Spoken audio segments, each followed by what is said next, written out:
Hi. Um, Today's April 1st, 2020. You know, when when Archangel Gabriel came to me and showed me sacred breath and allowed me to become one in consciousness with all human beings in all time and space and multidimensional realities, and human beings not necessarily in the form that we all share. It at the time, it seemed like a major revelation, and I suppose it was, but it also serves to sort of underline what almost seemed like a minor event just before this. Um, she came with two helper angels, and one of them was speaking English to me, and the other one was praying, eyes uplifted to heaven, and praying in an angelic language that I didn't understand. And so I said to the one that I was speaking English with, I don't understand a word she's saying.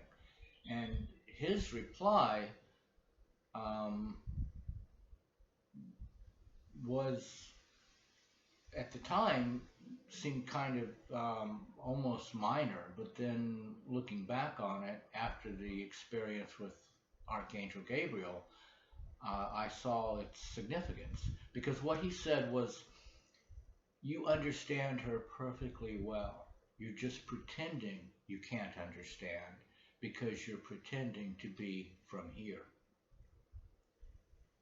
And by here, I took it to mean, not St. Croix, not the Earth or the United States or whatever, um, to be this plane of manifestation, this universe, this plane of existence. We, we are all pretending to be from here. We are all pretending to be individual egos trying to survive in a hostile universe. Because it, you know, if you think of yourself as a separate entity, everything that is not you is outside of you. And so you seem to be a very insignificant little, almost infinitely tiny point cast adrift in a vast universe. And so that creates, if nothing else, a subconscious belief in struggle and attempting to preserve oneself against the slings and arrows of outrageous fortune. And so conflict within and without becomes your normal mode of existence. But what has been shown to me is that we are all one. There is only one of us here. There is only one consciousness, and that is the Christ consciousness. And you are that consciousness.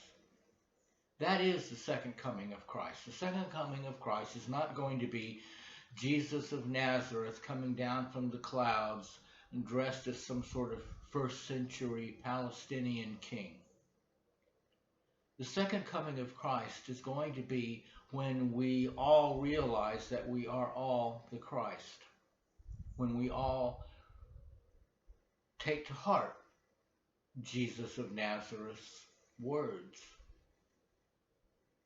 that the kingdom of heaven is within, and that as he has done, we can do. That's what he was trying to tell us 2,000 years ago. He is the Christ, but so are we. So are you. That is Christ consciousness. Christ consciousness is the consciousness of all of us in all times and places and planets and multidimensional realities. There is one Christ consciousness, and we are that. So you are a magnificent, beautiful being of light, the Christ consciousness. That is what you are. I've been giving some talks. I address different people at different realities, and so up to now we've been dealing with third dimensional reality and what people can do to prepare in a third dimensional reality sort of way.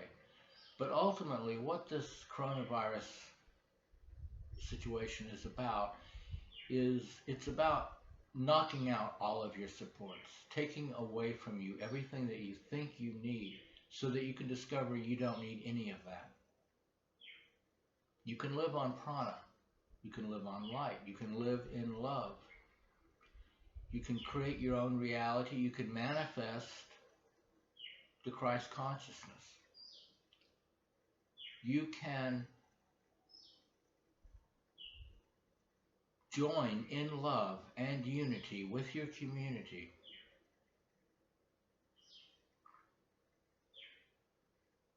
When you realize that the separating and separative, negative, egoic mind that has been insanely ruling this planet for the last 10,000 years is ultimately not real. It's a delusion.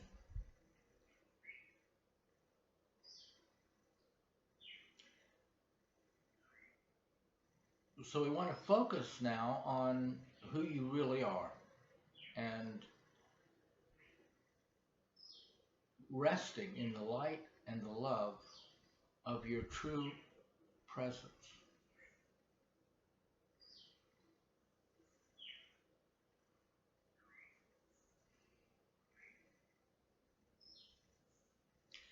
You know, if you think about it, if you sort of just let yourself free yourself from being wrapped up in and sucked into the drama that's going on around us all right now, doesn't this whole thing have an air of unreality to it?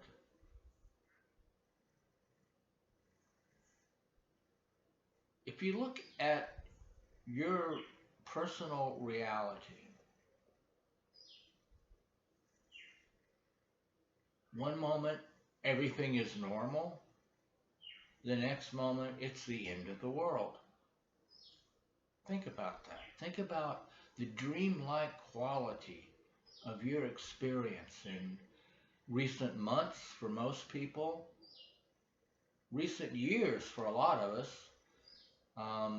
not only here on St. Croix with Maria, but even, the American Gulf Coast. They've been getting their share of major storms as well. And even way up north, New York, they've been getting major winter weather systems and floods.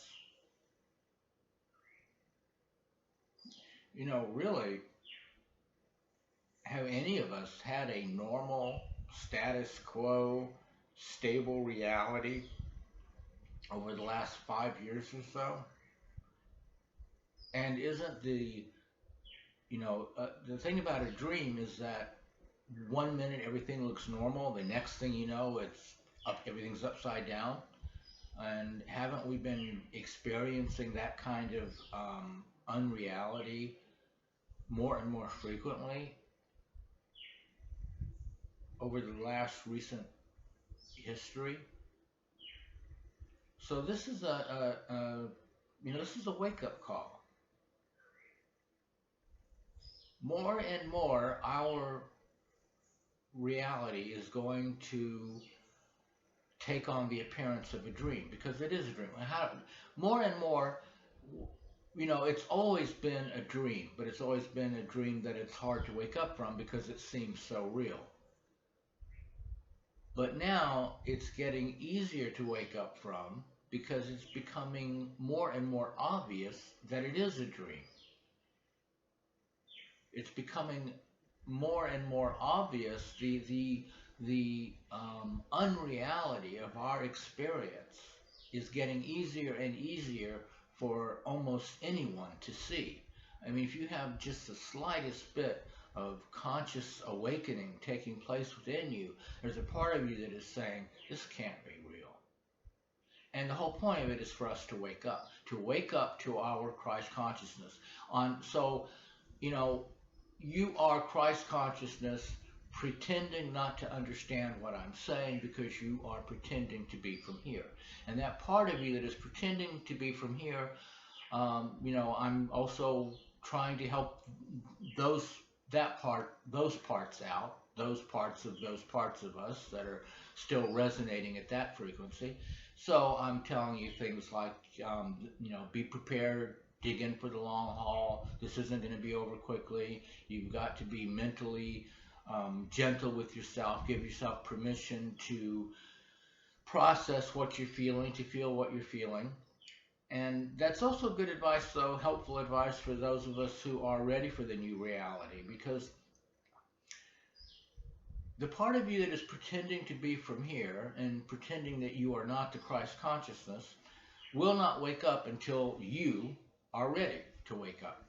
And one of the things that's going to get you ready to wake up is to fully process these negative shadow feelings, which is,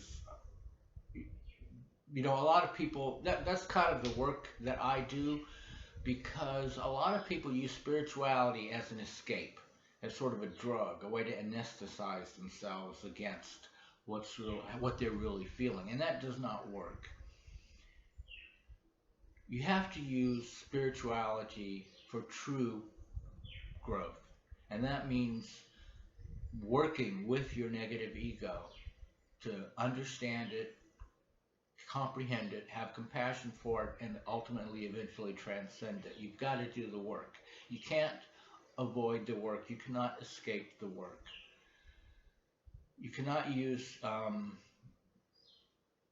spirituality as an entertaining diversion, an entertaining distraction. I mean, you can, and most people do,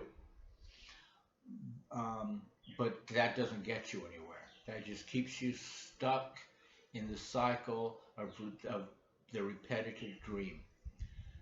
So I want to encourage you to take this opportunity that we are all that has been gifted to all of us right now, and use it to do the actual work, to actually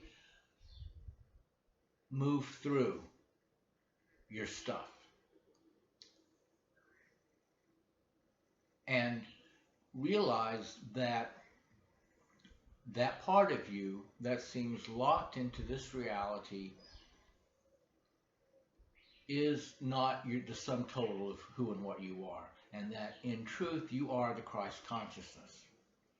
In truth you are the Christ, and you are perfectly invulnerable, safe, able to manifest whatever you need, able to live on prana, which is the love of God, the Holy Spirit for the Christians. You can live on. This universe is a sea of infinite love, and you are bathed in it, and it is all that you need. It is everything that you need. You have everything that you need right now, regardless of whether you're in quarantine, your checks have stopped coming, there's no food anywhere, whatever it might be. All of that fear and negativity and the things that tend to make us feel isolated and alone and afraid, all that's just not even true. You are, right this moment, bathed in a sea of infinite love, and everything you need is available from that.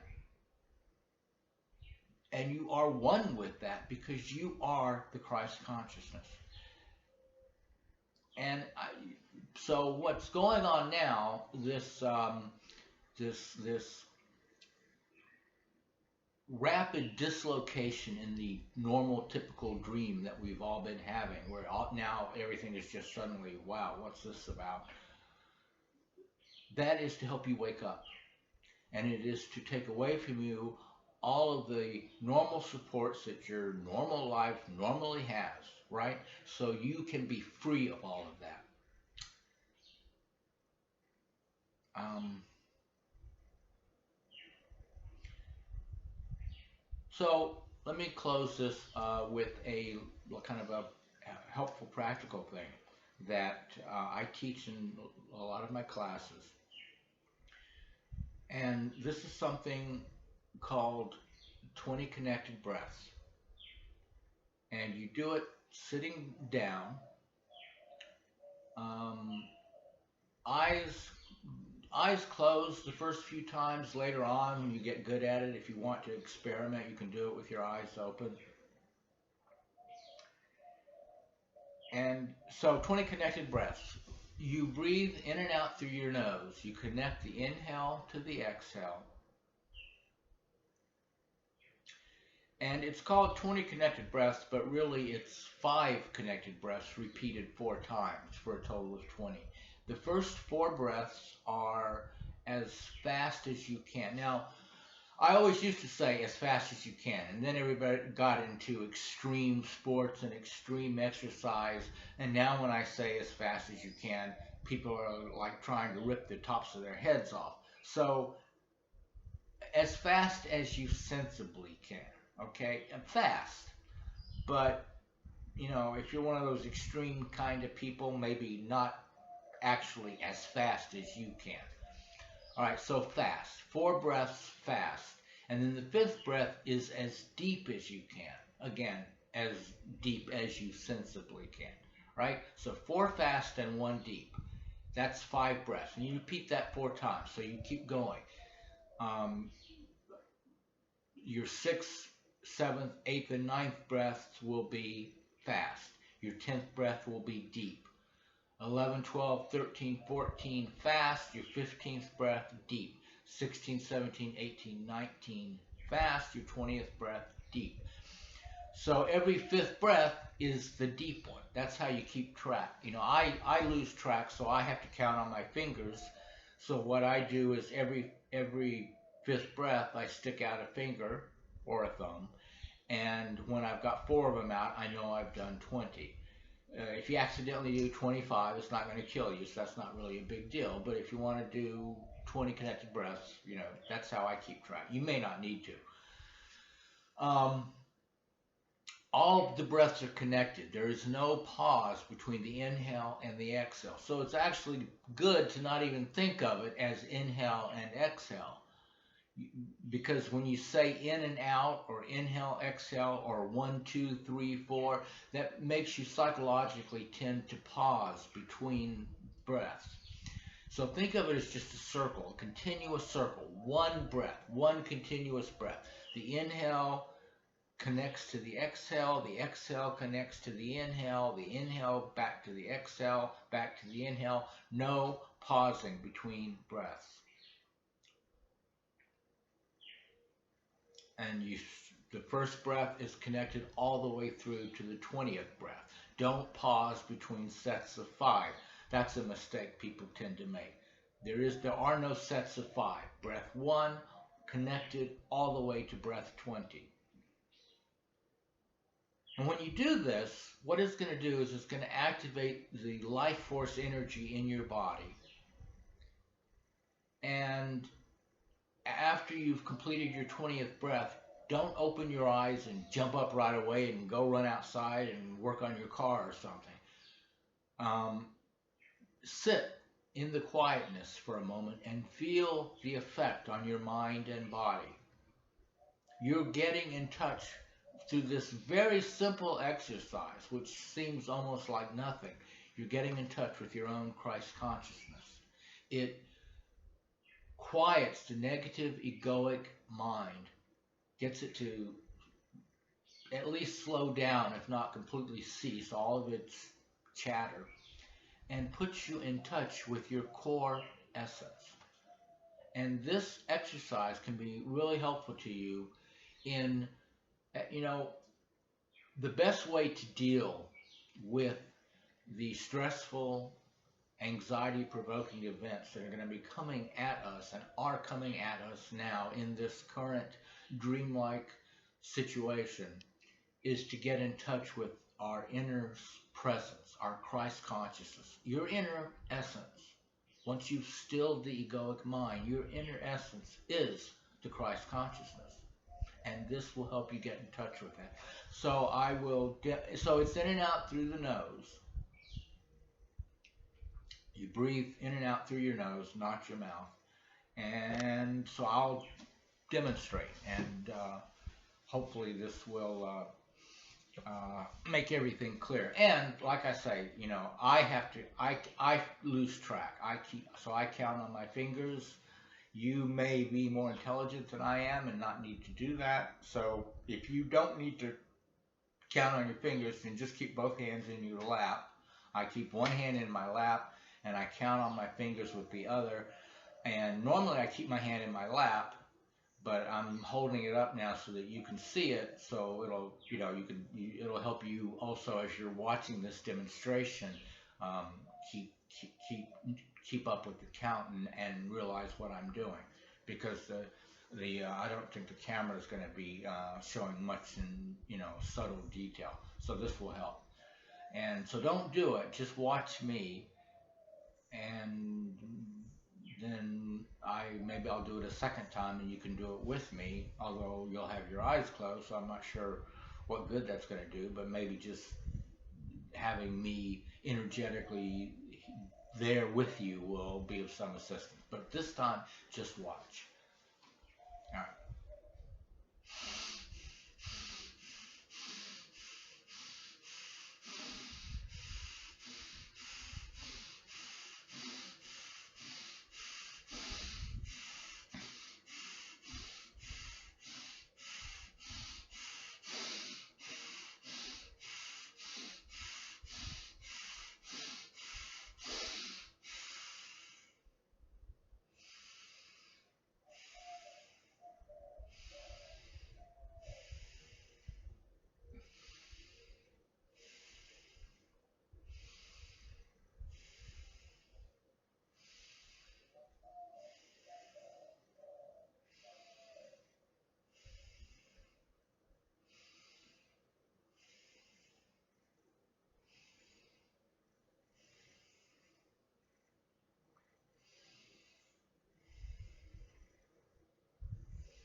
Okay.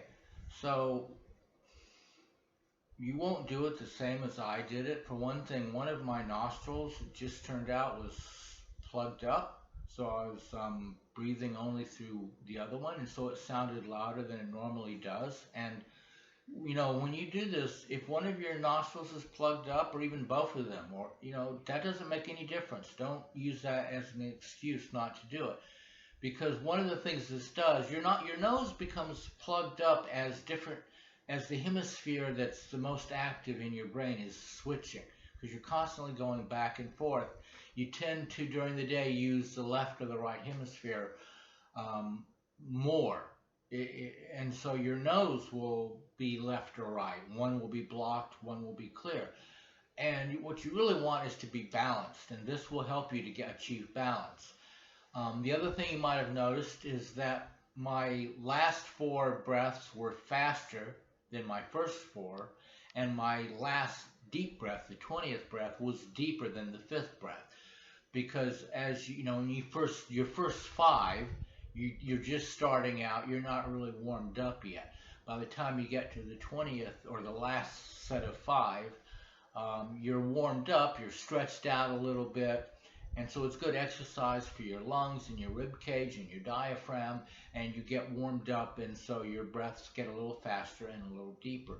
And so do that, go along with that, allow that to happen. Don't think your breaths have to be identical. Breaths 15 through 20 have to be exactly the same as 5 through 10, as 1 through 5. This is not a mechanical process. This is learning to breathe from the breath itself. You begin with a mechanical process, 4 fast, 1 deep, 20 breaths, all connected. It's very mechanical, but let the breath take over. Allow yourself to learn how to breathe from the breath itself. That is how you learn how to breathe energy as well as air. The breath has to show you. You cannot think your way to that. So let's do it again, and this time you guys join me. And since nobody will be watching, because you all have your eyes closed, I'm going to put both my hands in my lap. I'm still going to count, but you won't be able to see it. And let's begin.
So that was called 20 connected breaths, and it's very good for you to use whenever you feel at effect rather than at cause.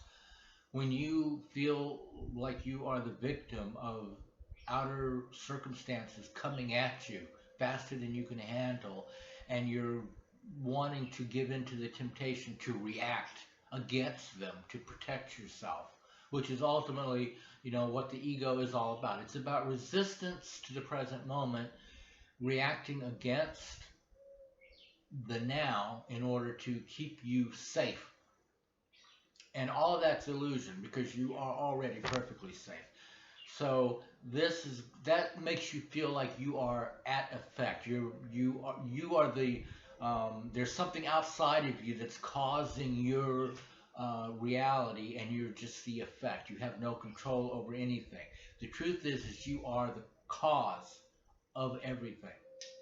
So whenever you're feeling at effect and you're wanting to react against things, and you're feeling threatened and you need to protect yourself, and you're feeling stressed out, you can use 20 connected breaths to return to your center.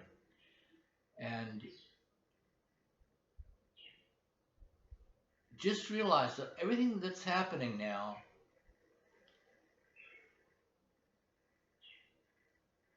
if you have not already gotten at least a glimmer of how unreal this is, if it hasn't already, some part of you hasn't said, this is just really strange what's happening now.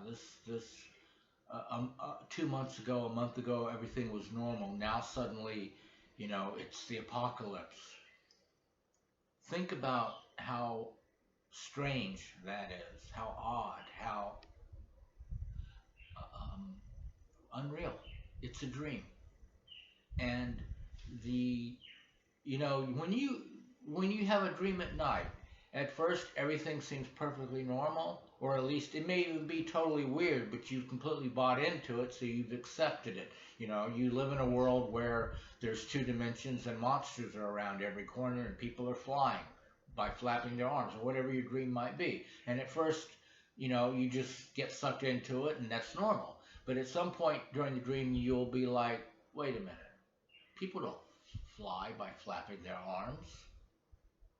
There's not monsters around every corner. There's more than two dimensions. Something like that. And then that's when you begin to wake up. A part of you oh, I'm having a dream. And then you wake up. So that's what's happening now. We're being invited to wake up. And so I think a lot of you have already had a kind of a feeling, maybe not even a conscious thought, but at least a feeling that this is not real. And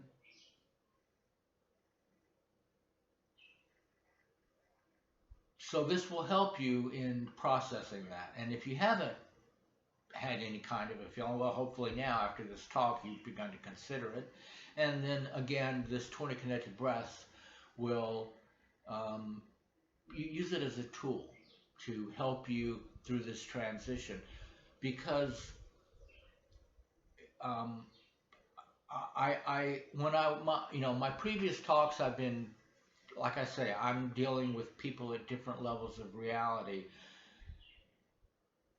And I was speaking previously of the third dimensional um, point of view, which is going to eventually get on the other side of this and see, and we will have a planetary system of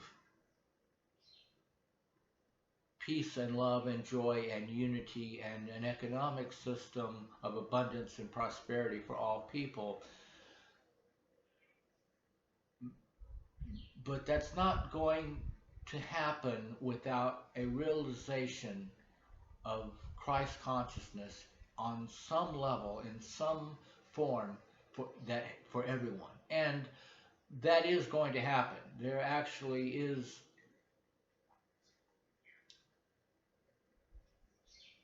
no chance of us going down the road of fear that I alluded to earlier. I'm just trying to get people to understand what the choice is. But ultimately, we have all already chosen for Christ consciousness. And even those people who, out of misguided loyalty or fear, choose the path of fear, that place they're going to wind up in is going to be very um,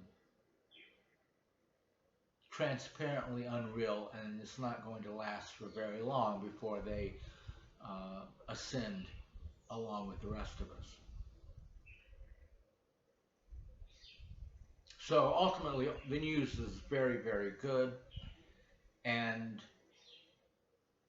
the only, we are all ultimately going to reach this ascended fifth dimensional consciousness of total safety and joy,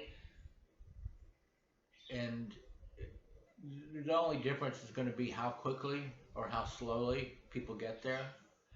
And even the ones who take their own sweet time about it, in the cosmic scale of things, they're going to be there in an instant. So there's no losers. It's only winners. All right. Thank you. I hope this was helpful, and love you all.